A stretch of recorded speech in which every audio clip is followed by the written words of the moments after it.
हाय मेरे जिगर के टुकड़ों, आज हम आपके लिए एक शानदार मूवी द मोर्चरी कलेक्शन को एक्सप्लेन करने वाले हैं। आई होप आप एंजॉय करेंगे। मूवी जैसे ही शुरू होती है हम व्यूअर्स एक छुटकू नटखट बच्चे को देखते हैं जो जगह जगह लोगों के घरों में न्यूज़पेपर बांट रहा होता है। उस एरिया में एक मुर्दा घर भी होता है जहाँ वो बच्चा नोटिस करता है कि काफी समय से कोई न्यूज़पेपर ही नहीं ले रहा है। सारे न्यूज़पेपर बाहर ही फेंके डले हैं। माजरा क्या है ये पता लगाने के लिए वो नटखट बालक अपना कैमरा लेकर मुर्दा घर को चेक करने के लिए जाता है। वहां जाकर वो एक होल से पिक्चर क्लिक करने लगता है। तभी एकदम से उसे किसी की आंख दिखती है। वो बच्चा भड़बड़ाकर वहीं फैल जाता है। इतने में एक खूसट बुढ़ऊ मुर्दा घर से बाहर आता है। बुढ़ऊ को देखकर वो बच्चा काफी ज्यादा डर जाता है। वो इतना डर जाता है कि अपना कैमरा भी नहीं उठाता और वहां से भाग जाता है। आगे वो बुढ़ऊ उस कैमरा को एक वुडन बॉक्स में डाल देता है जहाँ पर पहले से ही कुछ लोगों का सामान डला होता है। आगे ये दिखाते हैं कि वो बुढ़ऊ किसी बच्चे का फाइनल राइट्स कर रहा होता है। असल में गाइस ये बूढ़ा व्यक्ति इस मुर्दा घर को रन करता है। फाइनल राइट्स खत्म होने के बाद वहाँ पर एक प्यारी सी लड़की आती है। वो बुढ़ऊ को बताती है कि उसका नाम सैम है और वो इस मुर्दा घर में जॉब के लिए आई होती है क्योंकि बुढ़ऊ ने बाहर जॉब के लिए ऐड दिया होता है। फिर बुढ़ऊ भी उसे नाम बताता है कि उसका नाम डार्क है। वहीं सैम मुर्दा घर में रखी अजीबोगरीब चीजों को देखकर फैसिनेट होती है। साथ ही वो वहाँ पर रखी बुक्स को देखकर काफी ज्यादा क्यूरियस हो जाती है। वो डार्क से बुक्स के बारे में पूछती है जिस पर वो उसे बताता है कि इन बुक्स में मरे हुए लोगों की स्टोरीज हैं। इस बात को सुनने के बाद सैम लिटरली उन स्टोरी को सुनना चाहती है। वो डार्क से रिक्वेस्ट करती है कि उसे एक ट्विस्टेड हॉन्टिंग स्टोरी सुननी है। डार्क सैम की इस बात पर एग्री हो जाता है। वो उसे एक स्टोरी सुनाता है जो 1950 की होती है। इस स्टोरी में ये दिखाते हैं कि एक जवान खूबसूरत लड़की पार्टी के दौरान वॉशरूम में जाती है। वहीं फिर जब वो लड़की लाइट्स को ऑन करती है तो उसके हाथ में अजीब सी चिपचिपी कोई चीज लग जाती है। आगे वो लड़की आराम से बैठकर नोट गिनने लगती है। इस बात से हम व्यूअर समझ जाते हैं कि ये लड़की एक चोर है। उस लड़की ने एक कीमती पॉकेट वॉच भी चुराई होती है और वो घड़ी को अपने पास छिपा लेती है। फिर जब वो वॉशरूम से जा रही होती है तो उसे शीशे के पीछे से खटर पटर की आवाजें आ रही होती हैं। उसे चुल मचती है कि हो सकता है कि शीशे के पीछे माल दबा कर रखा गया है और वो उसे खोलने की कोशिश करती है। कुछ देर कोशिश के बाद आखिर वो उसे खोल ही लेती है। फिर जब वो उसके अंदर देखती है वो कांप उठती है। उसकी फट जाती है क्योंकि उसके अंदर मॉन्स्टर होता है जिसे वहाँ कैद करके रखा गया होता है। वो लड़की फौरन ही उसे वापस से बंद कर देती है लेकिन मॉन्स्टर ने उस लड़की को देख लिया होता है। वो बाहर आने की कोशिश करता है। फिर जैसे ही वो लड़की वॉशरूम से भागने की कोशिश करती है वो मॉन्स्टर उस लड़की पर अटैक कर देता है। वो उसे अंदर खींचने लगता है जिसके बाद उस लड़की के दो हिस्से हो जाते हैं। आगे वो मॉन्स्टर वॉशरूम की लाइट्स बुझा देता है। इस तरह से डार्क सैम के लिए अपनी पहली स्टोरी खत्म करता है। स्टोरी के सुनने के बाद सैम ऐसे रिएक्ट करती है कि स्टोरी बस ओके ओके थी, बिल्कुल भी हॉरर नहीं थी। ना तो कोई सेंस था ना ही कोई सस्पेंस, बिल्कुल भी मजा नहीं आया। फिर सैम डार्क से उसे एक और स्टोरी सुनाने के लिए रिक्वेस्ट करती है। इस पर डार्क कहता है स्टोरी बाद में, पहले इस जॉब एग्रीमेंट को भरो और साइन करो। सैम फौरन ही एग्रीमेंट भर के साइन कर देती है। फिर डार्क सैम की रिक्वेस्ट पर उसे एक और स्टोरी सुनाता है जो इस स्टोरी के 10 साल बाद की होती है। इस स्टोरी में हम व्यूअर्स एक गबरू हैंडसम लड़के को देखते हैं जिसका नाम जैक होता है। जैक एक बहुत ही बड़ा रसिया होता है। आगे जैक एक सैंड्रा नाम की लड़की से मिलता है। दोनों में कुछ देर बात होती है। जैक को सैंड्रा अच्छी लगती है और उसे सैंड्रा को अपना बुर्ज खलीफा पहनने का मन करता है। आगे जैक सैंड्रा को एक नाइट पार्टी के लिए इनवाइट करता है। सैंड्रा भी इसके लिए मान जाती है क्योंकि उसे जैक का बिहेवियर अच्छा लगता है। फिर रात को जब सैंड्रा पार्टी में आती है तो जैक उसे बाहों में भर के किस करने लगता है और अगले ही पल दोनों बेडरूम में पलंग तोड़ने लगते हैं। सैंड्रा उसे गुब्बारा यूज करने को कहती है लेकिन जैक कहाँ मानने वाला था। फिर अगली सुबह का सीन दिखाया जाता है। जैक ये नोटिस करता है कि उसके स्टमक पर रैसेस हो गए हैं जिसके लिए वो डॉक्टर को दिखाने जाता है। डॉक्टर उसे डायग्नोसिस करते हैं और ये रिपोर्ट निकलकर सामने आती है कि जैक माँ बनने वाला है। ये पता लगने के बाद जैक की जान हलक से अलग हो जाती है और वो घर आकर प्रेगनेंसी टर्मिनेट के लिए दवाई लेने लगता है लेकिन इसका भी कोई फायदा नहीं होता। वो सारी दवाई वोमिट कर देता है। इसके साथ ही जैक का टमी भी काफी ज्यादा बड़ा हो जाता है। उसकी डिलीवरी का टाइम नजदीक होता है। फिर वो सैंड्रा को कॉल करता है और उससे उसके घर का एड्रेस लेता है। जैक फौरन ही सैंड्रा के घर जाने के लिए निकलने लगता है लेकिन इससे पहले ही उसके कॉलेज फ्रेंड्स उसे रोक देते हैं। असल में जैक ने 67वीं लड़की के साथ टपाटप किया होता है और ये उसके फ्रेंड्स के लिए प्राउड मोमेंट होता है कि वो उसकी तारीफ करते हैं। साथ ही वो उसे एक टाइटल भी देते हैं। वहीं सारे फ्रेंड्स जैक को एक चेयर में बिठाकर एक टैग लगाने को कहते हैं। इसी दौरान दौरान जैक को काफी तेज दर्द होने लगता है और उसकी बॉडी से सफेद चिपचिपी चीज बाहर निकलती है जो उसके फ्रेंड्स पर गिरती है, जिसके बाद वो उसे नीचे उतार देते हैं। फिर जैक वहाँ से तत्काल ही सैंड्रा के घर के लिए निकल पड़ता है। सैंड्रा के घर पहुंचकर वो उसे गरियाता है, डॉटर ऑफ ए बिच, तेरी बहन को नमन, मेरी क्या हालत कर दी तूने, मुझे प्रेग्नेंट कर दिया। इस पर सैंड्रा कहती है, ये सब तुम्हारी ही गलती है, मैंने तो तुमसे गुब्बारा यूज करने को कहा था लेकिन तुम ही टशन में थे। फिर जैक को काफी तेज पेट दर्द होने लगता है, साथ ही उसका पेट भी बढ़ रहा था जिस वजह से उसका पेट फट जाता है। जैक एक मॉन्स्टर बेबी को जन्म देता है लेकिन इसमें उसकी डेथ हो जाती है। आगे सैंड्रा की माँ उस मॉन्स्टर बेबी को एक रूम में रख देती है जहाँ पर पहले से ही कई सारे मॉन्स्टर बेबी थे। इसके साथ ही डार्क की दूसरी स्टोरी भी खत्म होती है, लेकिन ये स्टोरी सैम को काफी ज्यादा पसंद आती है क्योंकि ये रोमांटिक हॉरर स्टोरी थी। इसके बाद डार्क सैम को एक लड़की की लाश दिखाता है, साथ ही वो सैम को उस लड़की की स्टोरी भी सुनाता है। ये डार्क की तीसरी स्टोरी होती है। साथ ही ये स्टोरी 1970 की होती है, यानी कि पिछली बार की 10 साल बाद की। इस स्टोरी में हम व्यूअर्स चर्च में एक कपल को देखते हैं जिन्होंने अभी अभी शादी की होती है। वहीं शादी के कुछ दिन बाद लड़की की तबीयत बहुत ज्यादा खराब हो जाती है। उसका हस्बैंड उससे बहुत ज्यादा प्यार करता था, वो उसे ठीक करने के लिए उसकी बहुत केयर करता है। ये सब कुछ काफी दिन तक चलता रहता है लेकिन उसकी वाइफ की तबीयत टस से मस नहीं होती, जरा सा बदलाव नहीं आता, बल्कि दिन पे दिन उसकी तबीयत और ज्यादा खराब होने लगती है। इससे वो आदमी काफी ज्यादा डिप्रेस्ड हो जाता है और अब वो ये सब नहीं सह सकता, इसलिए वो ये डिसाइड करता है कि वो अपनी वाइफ को इस कर्स्ड लाइफ से आजाद कर देगा। वो उसे सूप में दवाई मिलाकर खिला देता है जिससे वो बिना किसी दर्द के मर जाए। फिर वो उसे गिलहरी का स्टैचू भी गिफ्ट करता है। तभी वो आदमी नोटिस करता है कि उसकी वाइफ का हाथ हिल रहा है और वो झटके में उसके हाथ को भी पकड़ लेती है। अपनी वाइफ को ठीक होता देख वो आदमी उसे दवाई वोमिट कराने लगता है। उसकी वाइफ सारा कुछ उगल देती है। फिर वो आदमी चैन की सांस लेता है। इतने में ही उसकी वाइफ का सर एकदम से टेबल से जा भिड़ता है और वो स्टैचू उसकी वाइफ के भेजे में घुस जाता है। वहीं उसकी वाइफ की मौत हो जाती है। वो आदमी बहुत घबरा जाता है और डॉक्टर को कॉल करता है। वो डॉक्टर को पूरा इंसिडेंट बताता है, जिस पर डॉक्टर उसे सजेस्ट करते हैं कि तुम जल्दी से अपनी वाइफ की बॉडी ठिकाने लगा दो। वो आदमी ऐसा ही करता है। वो अपनी वाइफ की डेड बॉडी को एक बॉक्स में डाल देता है, लेकिन बॉक्स छोटा होने की वजह से बॉडी उसमें फिट नहीं होती। फिर वो अपनी वाइफ की टांगों को काट कर बॉक्स में डाल देता है और बॉक्स को बंद कर देता है। इसके बाद वो बॉक्स को लिफ्ट से ले जाने लगता है, लेकिन पता नहीं लिफ्ट बीच में ही रुक जाती है। वो लिफ्ट को खोलने की कोशिश करता है लेकिन लिफ्ट नहीं खुलती। तभी उसकी नजर उस बॉक्स पर पड़ती है। वो देखता है कि लिफ्ट में चारों तरफ खून खून हो गया है, उसकी फट जाती है। तभी अचानक से उसकी पड़ोसन वहाँ पर आ जाती है। वो हेल्प के लिए कहती है कि बेटे मैं पुलिस को बुला रही हूँ। ये सुनकर उस आदमी की गोलियां मुंह में आ जाती हैं, लेकिन इतने में ही लिफ्ट भी चल पड़ती है। वो काफी तेज नीचे की तरफ बढ़ रही होती है। वो आदमी बाहर की तरफ देखता है तो उसे वही सारे खूबसूरत पल देखते हैं जो उसने अपनी वाइफ के साथ बिताए होते हैं। तभी एकदम से उसके पास रखा वो बॉक्स खुलने लगता है और उसमें उसकी वाइफ की सोल बाहर निकलती है और उसे किस करती है। आगे ये दिखाते हैं कि वो आदमी डिप्रेशन में है और उसका दिमाग खराब हो गया है, जिस वजह से उसके माइंड में इस तरह से थॉट्स चल रहे थे। असल में ऐसा कुछ भी नहीं हुआ होता। आगे पुलिस उस आदमी को अरेस्ट करके मेंटल असाइलम भेज देती है और उसकी वाइफ की डेड बॉडी को मुर्दा घर। इसी के साथ ये तीसरी स्टोरी भी खत्म होती है। ये स्टोरी सैम को काफी ज्यादा इंटरेस्टिंग लगती है और उसे बहुत मजा आता है। वो डार्क को प्रेज करती है कि आपकी सारी स्टोरी अमेजिंग है, साथ ही हर एक स्टोरी में एक मोरल यानी एक लाइफ लेसन भी छिपा होता है। इसके बाद डार्क सैम को नीचे बेसमेंट में लेकर जाता है जहाँ पर वो उस बच्चे का फ्यूनरल करने वाला होता है जिसे हमने मूवी की शुरुआत में देखा था। यहाँ सैम डार्क को एक सीक्रेट रिवील करती है, अपनी सच्चाई की। वो यहाँ पर किसी जॉब के लिए नहीं आई है बल्कि वो उस बच्चे के लिए आई है जिसकी हाल ही में मौत हो गई है। सैम बताती है कि ये सब कुछ मेरी वजह से हुआ था, उस बच्चे की जान मेरी वजह से गई। वो आगे बताती है कि मैं इस बच्चे की बेबी सिटर थी।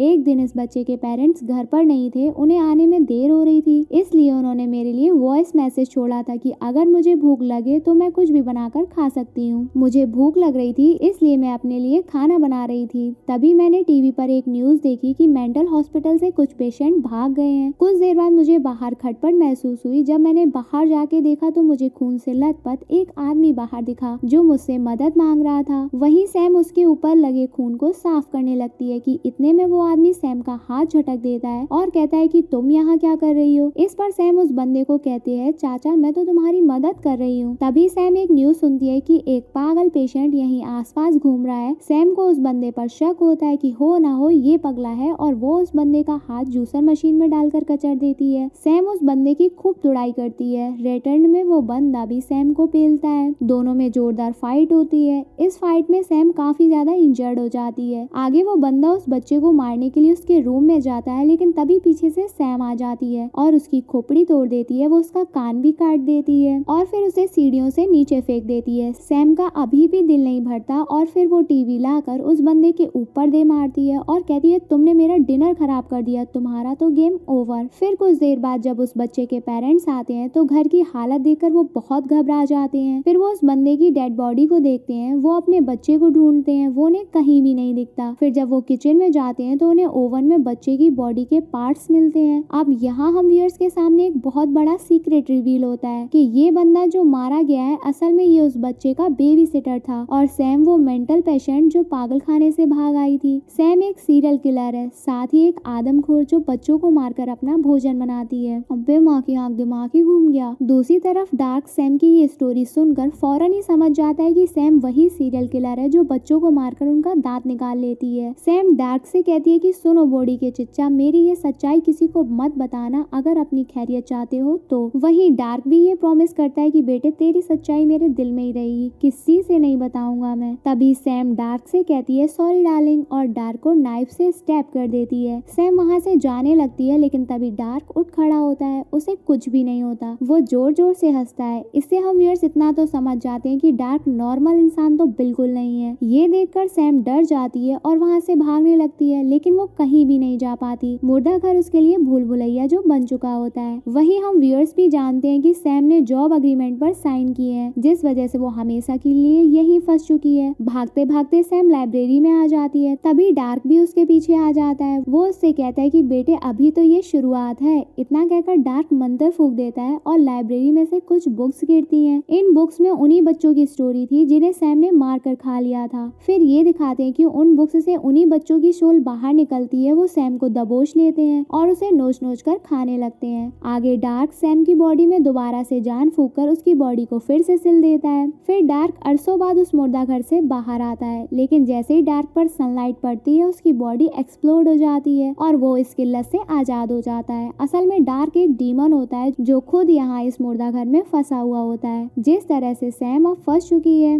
दूसरी तरफ ये दिखाते हैं कि डार्क की बॉडी जैसे ही एक्सप्लोड होती है वैसे ही सैम मौत की नींद से जाग उठती है। लास्ट सीन में ये दिखाते हैं कि सैम अब मॉर्टिशियन बन गई है और अब वो इस मुर्दा घर को चलाने लगी है। उसके सामने वही न्यूज़पेपर वाला बच्चा बैठा होता है। वो उसे यही कहानी सुना रही होती है। वो छोटा बच्चा सैम से कहता है कि मुझे जाने दे, मुझे लेट हो रहा है। इस पर सैम कहती है इतनी भी क्या देर हो रही है, डिनर करके जाना। अब हम व्यूअर्स तो सैम की इविल थिंकिंग तो समझ ही जाते हैं। इसी के साथ ये मूवी यहीं एंड हो जाती है। मेरे जिक्र के टुकड़ों, चुपचाप से चैनल को सब्सक्राइब कर लो, नहीं तो मैं भी सैम को बुलाऊंगी फिर। आई होप आपको हमारी मूवी समझाने का तरीका पसंद आएगा। हमारे चैनल को ऐसे ही प्यार देते रहिए। Good bye.